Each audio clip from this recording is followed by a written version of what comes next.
Lord of the Pit. Anson and I were working on Talislanta, doing black and white illustrations for their monster manual, and there were quite a few demons that I was working on that actually had like some writing like in the corner, almost like a chapter head.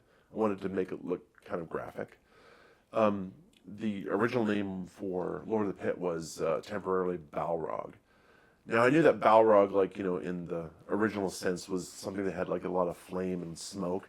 I didn't want to do that, but I was still trying to evoke a sense of like sort of dread and something with lots of wings. I was probably thinking of like Pink Floyd's The Wall, the movie, the animation of that sort of thing that comes out.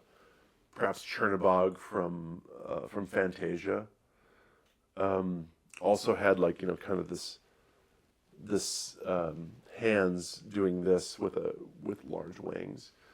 I think all of those things kind of like ended up in there. And people keep asking me like why there's this that symbol in the corner, and the really simple reason is that I didn't want to have Lord of the Pit just centered in the card. I wanted to make the composition a little more interesting, so I kind of popped him over just a tad, and I put his family crest like sort of floating in space above his shoulders.